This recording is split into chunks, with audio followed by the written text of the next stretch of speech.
আসসালামু আলাইকুম, সবাই কেমন আছেন? আশা করি সবাই ভালো আছেন। আবারও চলে আসলাম আপনাদের মামুন ভাইয়ের আপু জুই কিচেনে। সবাইকে স্বাগতম। মজাদার একটি রেসিপি নিয়ে চলে আসলাম। এখানে ইলিশ মাছের মাথা দিয়ে কিন্তু কচুরমুখী রান্না করব। চলুন দেখি আমি কিভাবে রান্না করি। কচুরমুখী কিন্তু সবাই রান্না করতে পারে, আমি কিভাবে রান্না করি চলুন দেখি। এখানে আমি হাফ কেজি কচুরমুখী আগে থেকে সিদ্ধ করে নিয়েছি। 2টি ইলিশ মাছের মাথা নিলাম।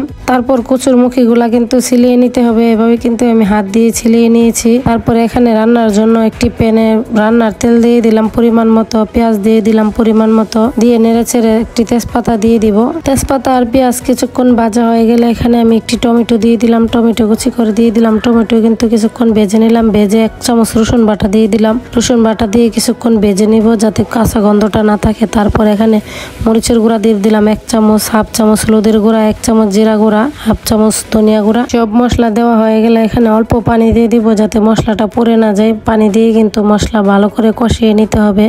তারপর পরিমাণ মতো লবণ দিয়ে দিলাম। মশলাটা যত কষাবেন ততই তরকারি মজা হবে।